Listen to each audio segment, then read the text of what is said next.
सभी को जय मसीह की। और आज हम शून्य होने के बारे में जानेंगे और सीखेंगे। जैसा कि हम यीशु मसीह को देखते हैं कि वो शून्य है, और आज का ये जो दौर चल रहा है, कोई भी व्यक्ति अपने आप को शून्य करना नहीं चाहता, अर्थात नम्र, दीन, परमेश्वर का भय मानने वाला, आज्ञाकारी बनाने के लिए इच्छुक नहीं है।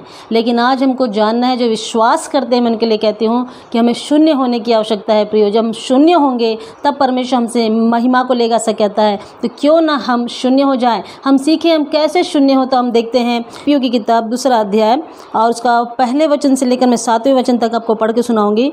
अतः यदि मसीह में कुछ शांति और प्रेम से ढाढ़स और आत्मा की सहभागिता और कुछ करुणा और दया है, तो मेरा यह आनंद पूरा करो कि एक मन रहो। आमीन।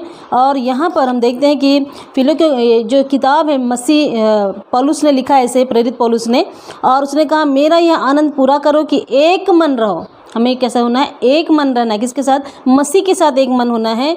और लिखा है और एक ही प्रेम होना चाहिए हमारा, इधर उधर का नहीं, केवल मसीह का प्रेम हमारे अंदर होना चाहिए। एक ही प्रेम जो मसीह ने हमारे साथ किया। और तीसरी बात लिखा, एक ही चित्रो, एक ही हमारा विचार होना चाहिए, एक ही सोच और एक ही मनसा रखो। अर्थात हमारी सबके विचार, हम सबका जो मन है, जो परमेश्वर का मन है, वो हमारा मन होना चाहिए और हम एक ही मनसा रखें, एक ही इच्छा रखें। और लिखा है विरोध या झूठी बड़ाई के लिए कुछ न करो। पर हम देखते हैं कि ज़्यादातर लोग झूठी बड़ाई और लोगों से बड़ाई पाने के लिए वो कुछ भी करने लगते हैं, संसार के लोग। लेकिन हमें वो नहीं करना है। हमारा परमेश्वर ये सिखाता है कि हमें झूठी बड़ाई के लिए कुछ भी नहीं करो। और लिखा पर दीनता से एक दूसरे को अपने से अच्छा समझो। अगर हम दीन होते हैं प्रियो, तो हम एक दूसरे को वैल्यू देंगे, एक दूसरे को आदर देंगे, एक दूसरे को अच्छा समझेंगे और अपने से ज़्यादा अच्छा समझेंगे। दुनिया क्या करती है? अपने से अच्छा किसी को नहीं समझती। लेकिन हमें क्या करना है? हम मसीह हैं, हमें अपने से अच्छा दूसरों को जानना है। आमीन। और एक दूसरे को वैल्यू देना है, सुनना है, समझना है, सीखना है, मित्रता रखनी है, आपस में प्रेम रखना है, जैसा कि बाइबल कहती है। और लिखा है हर एक अपने ही हित की नहीं सोचना है, हमें दूसरों की हित की भी चिंता करना है। जैसे हम अपने हित की सोचते रहते हैं, तो आज से ये बंद करें। हम शून्य होने के लिए अगर चाहते हैं, हम शून्य होकर परमेश्वर के साथ चलना चाहते हैं, तो अपने हित को सोचना बंद करके हम दूसरों के हित के बारे में भी सोचें। और लिखा जैसा मसीह का स्वभाव था वैसे ही तुम्हारा भी स्वभाव हो। मसीह का स्वभाव ऐसा ही है और वो हमको सिखा रहा है कि हमें भी ऐसे स्वभाव में चलना है। अर्थात हम जब ऐसे स्वभाव में चलेंगे, हम शून्य होंगे।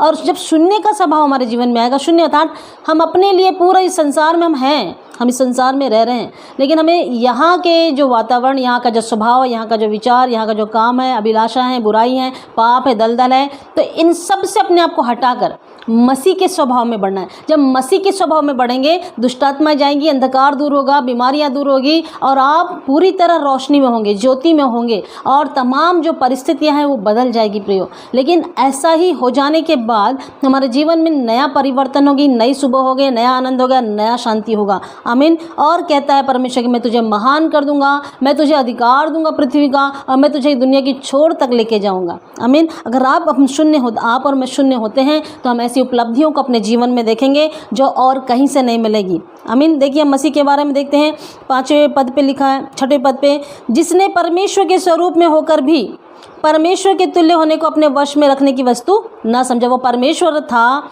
परमेश्वर होके जन्म ले सकता था, राजा के घर में जन्म ले सकता था, हालेलुया, बड़ा धनी कुछ भी वो कर सकता था। लेकिन वो कैसे घर में जन्म लिया, वो कहाँ जन्म लिया और कैसे अपने आप को दीन और नम्र कर दिया। आमीन। शून्य कर दिया वो। और लिखा है वर्ण अपने आप को ऐसा शून्य कर दिया और दास का स्वरूप धारण किया और मनुष्य की समानता में हो गया।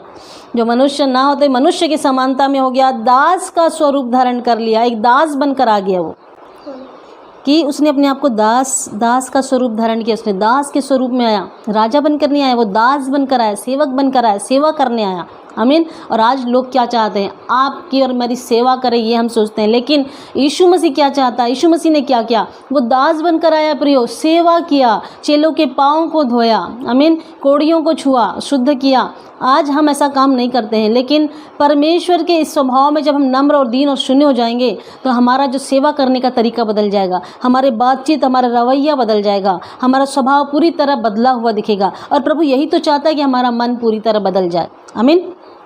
सो अगर आप चाहते हैं शून्य होना, आप चाहते हैं कि आप परमेश्वर की इच्छा में उसकी इच्छा को पूरा करें, उसके समान बने, और वो जैसे चाहते हैं ज्योति में जीवन, हम भी ये चाहते हैं और परमेश्वर ये चाहते हैं कि हम तेजस्वी कलीसिया बने। आप चाहते हैं सेवा करना, विशेषतः मैं सेवकों के लिए भी ये बोलना चाहूँगी, जो अभी नए नए बच्चे हैं जो सेवा करना चाहते हैं, सबसे पहले अपने स्वभाव को, जो कि ऐसे कठोर स्वभाव है, क्षमा नहीं कर पाते हैं, हालेलुया, एक दूसरे को सह नहीं पाते हैं, प्रियो आज शून्य होने की आवश्यकता है। जब शून्य होंगे, परमेश्वर ऑटोमेटिक आपको इस्तेमाल करना चालू करेगा, आपके स्वभाव के जरिए, आपकी बातों के जरिए, आपके सोचने के जरिए, आपके मनसा से, आप जो कुछ आप परमेश्वर के स्वभाव में चलेंगे, वो स्वभाव ही आपको इस्तेमाल करेगा।